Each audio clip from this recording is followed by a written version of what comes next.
ભરૂચમાં ભારે વરસાદને પગલે કેમ નદીનું જળસ્તર સતત વધી રહ્યું છે। કેમ નદીના પાણી આસર ગામમાં ઘૂસ્યા હતા। સ્થાનિકોની મદદે હાંસોટ પોલીસ બોટ લઈને પહોંચી હતી। કેટલાક વિસ્તારમાં 3 ફૂટ સુધી પાણી ભરાતા હાલાકી થઈ હતી। બીમાર વૃદ્ધને હાંસોટ પોલીસે ખાટલામાં બેસાડીને અન્ય સુરક્ષિત જગ્યાએ ખસેડ્યા હતા।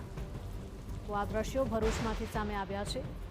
વધુ માહિતી સાથે સંવાદદાતા અંકિત જોડાયા છે। અંકિત, ભારે વરસાદના કારણે લોકોનું રેસ્ક્યુ કરવામાં આવી રહ્યું છે। શું વધુ અપડેટ મળી રહી છે?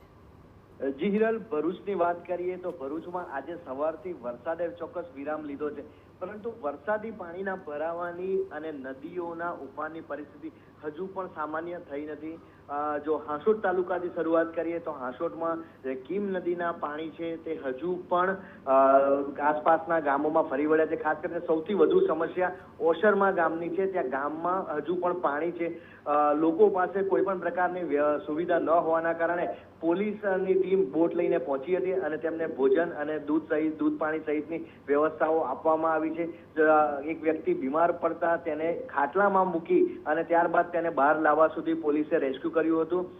નેત્રંગ તાલુકામાં પાણી ચોક્કસ ઓસર્યા છે, પરંતુ નેત્રંગમાં જે વરસાદી પાણી અને આ ટ્રાઇબલ વિસ્તાર હોવાના કારણે કાચા મકાનોની સંખ્યા ખૂબ વધુ હતી, જેથી ત્યાં વિસ્તારના મકાનોને ખૂબ નુકસાન છે। લોકોની ઘરવખરી તમામ તણાઈ છે। આ વિસ્તારના લોકોની પરિસ્થિતિ ખરાબ છે। જ્યારે ભરૂચ શહેરમાં વરસાદી પાણીના નિકાલની સમસ્યાના કારણે શેરપુરા, ભરૂચનો ગેલ રોડ, આ તમામ વિસ્તારમાં હજુ પણ વરસાદી પાણી ઘૂંટણ સમણા છે, જેથી લોકોને હજુ કેટલાય વિસ્તારો એવા છે કે જે લોકો વરસાદ બંધ થવા છતાં પણ ઘરની બહાર નીકળી ન શકવા માટેની પરિસ્થિતિનો સામનો કરી રહ્યા છે। જી હિરલ।